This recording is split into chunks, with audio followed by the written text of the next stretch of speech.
ategetse umwami Yesu ategetse umwami Yesu ategetse umwami Yesu ategetse umwami Yesu yicurange sha yicurange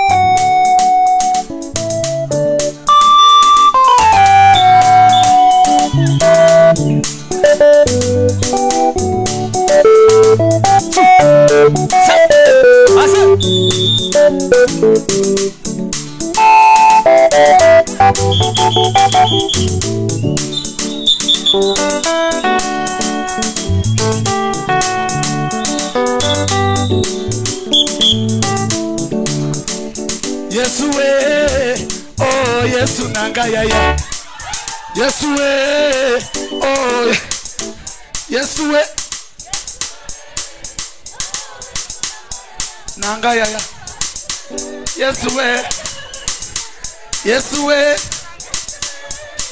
oh Yesu, Yesu we, Yesu we. Kaichuranga.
tugiye kuririmba indirimbo imwe ya Roza Muhando.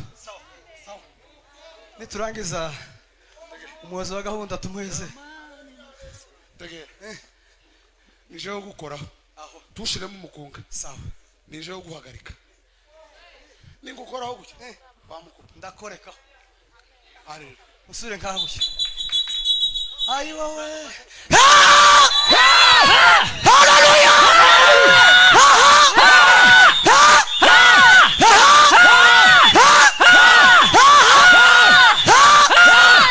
Tuzamuri bigaze. Haleluya. Amen. Ariko turanezerewe ba. Mukutana kushize kuturagira gute. Saba mukenguruke Patrick yacurange. Wihute Patrick. Wihute. Ugendere kuri tempo nkubwira. Nimurangiza tubwire shitani ngo shita turagusezereye. Yesu w'i Nazareti we.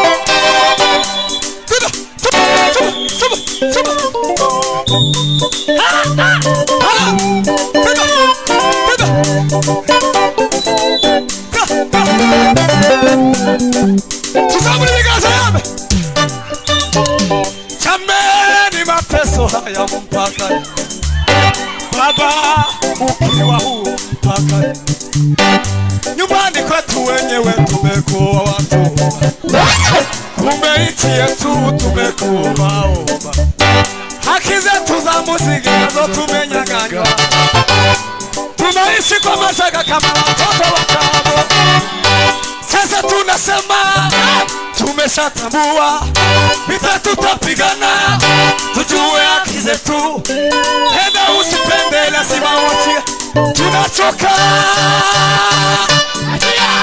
baraka zetu achia kwa jina la Yesu achia ndoa zetu achia kanisa letu achia watoto wetu achia wazazi wetu achia kanisa letu achia watoto wetu achia wamama zetu achia kwa jina la Yesu achia achia achia achia achia baraka zetu achia achia achia kanisa letu achia watoto wetu achia achia achia achia achia achia achia achia achia achia achia achia achia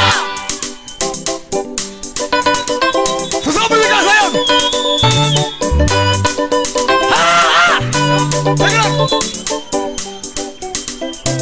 saa ya kukombolewa saa ya kufanikiwa saa ya kukombolewa saa ya kufanikiwa waliochukuliwa na shetani lazima tunyang'anye yaliyochukuliwa na shetani lazima turudishe tunasema achia achia achia achia achia achia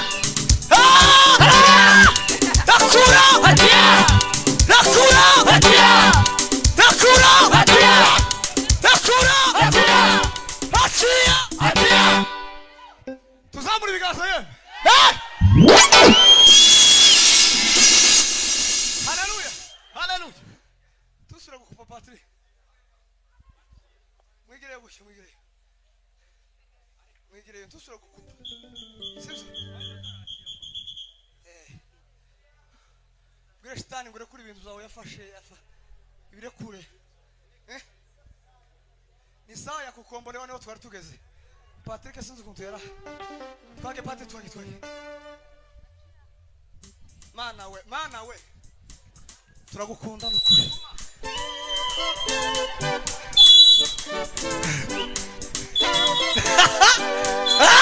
la la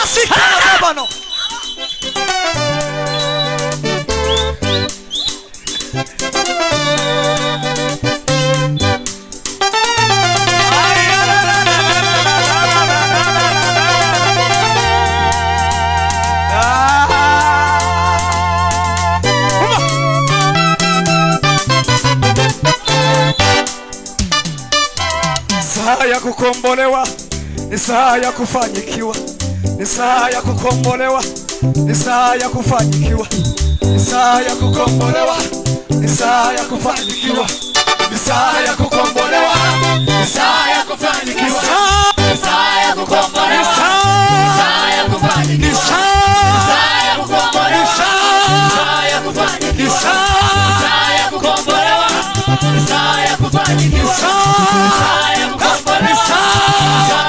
ni saa ya kukombolewa, ni saa ya kufanikiwa, ni saa ya kukombolewa, ni saa ya kufanikiwa, ni saa ya kukombolewa, ni saa ya kufanikiwa, ni saa ya kukombolewa, ni saa ya kufanikiwa, ni saa ya kukombolewa, ni saa ya kufanikiwa, ni saa ya kukombolewa, ni saa ya kufanikiwa, ni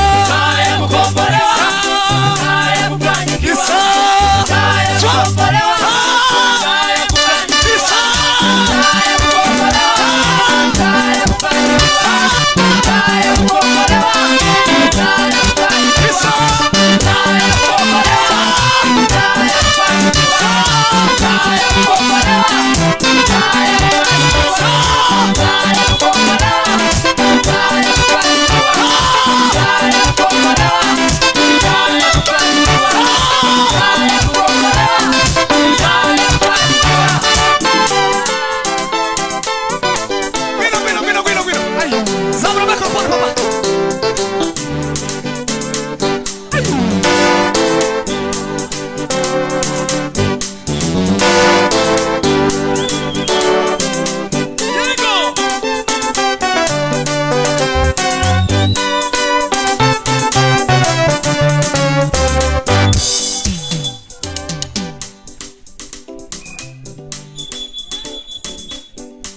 salama, salama, kwa Yesu ni salama, salama, salama, salama, salama, salama. Nimepata amani tele katika huyo mwamba, hata dunia itengezeke, naka kwake salama we. Yeye ni mpenzi wa dhati, pendo lake wanizunguka, kwake nitatulia, kwake Yesu. Ariko mana we salama, tuzamurika sayome salama, salama, salama we salama, tuzamurika sayome Baba we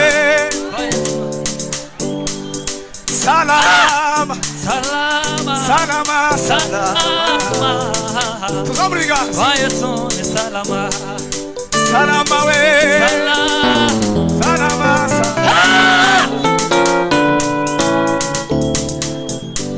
salama,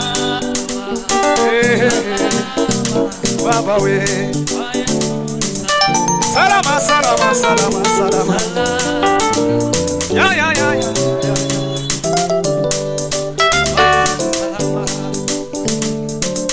ninajua mawazo unayoniwasia ni mawazo ya amani we, wala sio mabaya. Kando ya maji ya utulivu niongoza, sitaogopa mabaya, wewe pamoja nami. Uko sawa, uko sawa Mungu wangu, mchana usiku, uko sawa tu. safarini we, safarini